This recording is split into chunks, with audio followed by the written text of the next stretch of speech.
আজকের প্রোগ্রামে একজন যুবক, একজনকে দেখতে চাই, তাকে আমি মঞ্চে ডেকে নেব, তার সাথে আমি মোলাকাত করব। সিগারেট ফেলে দিবে আগামীকাল থেকে, আর খাবে না।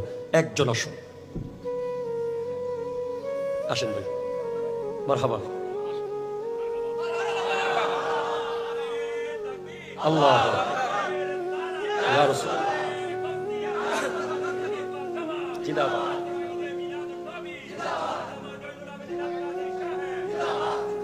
আসেন, মঞ্চে আসেন।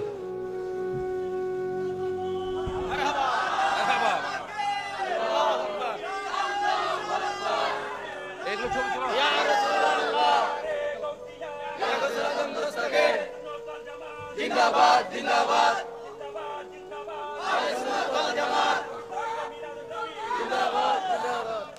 তুমি আজকে 16 টাকা 17 টাকা দিয়ে বেনসন জ্বালাই ফেলতেছো। তোমার ফিলিস্তিনের বোন কত মাস যে খায় নাই। তোমার ফিলিস্তিনের ভাই, আমি ফিলিস্তিনের 2 বোনের বক্তব্য দেখেছি, আরবিতে বলছে আজকে আমার বাবা নাই বলে আমরা শীতকালে কম্বল পাচ্ছি না। আজকে বাবা নাই বলে আমরা শীতের ঠান্ডার ভিতরে আমরা কনকনে শীতে কম্বল ছাড়া, সোয়েটার ছাড়া, জ্যাকেট ছাড়া ঘুমাচ্ছি। সারা রাত আমরা শীতে কাঁপছি। আমাদের বাবাকে মেরে ফেলা হয়েছে, আজকে আমরা কত বেলা না খেয়ে থাকতেছি। কোথায় আরব, কোথায় আমাদের মুসলিম বিশ্ব? আজকে আমরা, আপনি একবার সিগারেট যখন হাতে নিয়ে লাই দিয়ে আগুন সিগারেটে দিবেন, তখন একটু ভাববেন বিশ্বে আপনার বহু মুসলমান ভাই আছে যারা অসুস্থ হয়, ওষুধ কিনতে পারে না, যাদের বাপ মা অসুস্থ হয়ে মরে যায়, ডাক্তার দেখানোর সুযোগ নাই। বহু মুসলমান পাথর খেয়ে জীবন কাটাচ্ছে, বহু মুসলমান মাটি খেয়ে জীবন কাটাচ্ছে। আপনি যদি পারেন ফিলিস্তিন দূতাবাসে সিগারেটের টাকাগুলো জমিয়ে জমিয়ে দিয়ে আসেন, অন্তত আপনার একটা মুসলিম বোন, একটা নিষ্পাপ ভাই যদি এক বেলা খাবারের ব্যবস্থা আপনার 1 প্যাকেট বেনসনের টাকা দিয়ে হয়, কাল হাসরের মাঠে সেটা আপনার রিজার্ভ ফান্ডে রয়ে যাবে। ওই টাকা আপনাকে জান্নাতের পথ দেখাবে। ঠিক কিনা কথা বলেন? আরো জোরে বলেন, ঠিক কিনা বলেন? আজকে আপনার কোথায়? আজকে আমরা কি করছি?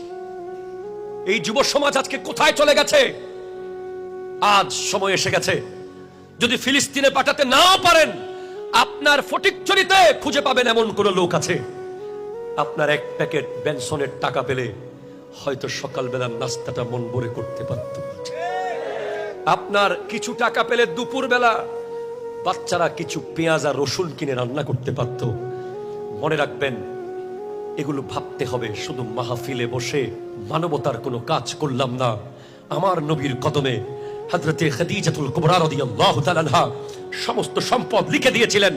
আমার নবী 3 দিনের মধ্যে সব গরিব দুঃখীর মাঝে বন্টন করে দিয়েছেন। তাহলে শপথ করেন ভাই, না হলে আমাকে আর কোনোদিন দাওয়াত দিবেন না। হেদায়েত না হলে ওই মাহফিলে আর আসার দরকার নাই। ঠিক কিনা কথা কন?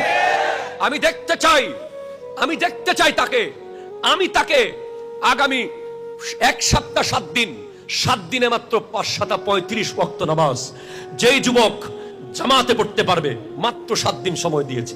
35 ওয়াক্ত নামাজ যেই যুবক, এই পাইনদঙ্গের যুবক জামাতে পড়বে, তাকে আমি জামিয়ার মাঠে দাওয়াত দিচ্ছি। আমি তাকে নিয়ে গুম্বদের নিচে দোয়া করব, তাকে আমি একটা আতর গিফট করবো ইনশাআল্লাহ। পারবে যুবক তোমরা? 7 দিন পারবে? 7 দিন কে কে পারবে? হাত তুলে দেখি। জামাতে পড়তে হবে, মিস করা যাবে না। 7 দিন কেন হুজুর? এরপরে কি?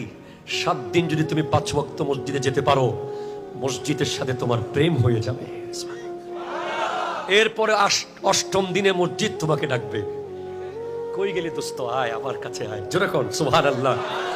আর আজকের প্রোগ্রামে একজন যুবক, একজনকে দেখতে চাই, তাকে আমি মঞ্চে ডেকে নেব, তার সাথে আমি মোলাকাত করব। সিগারেট ফেলে দিবে আগামীকাল থেকে, আর খাবে না। একজন আসুন।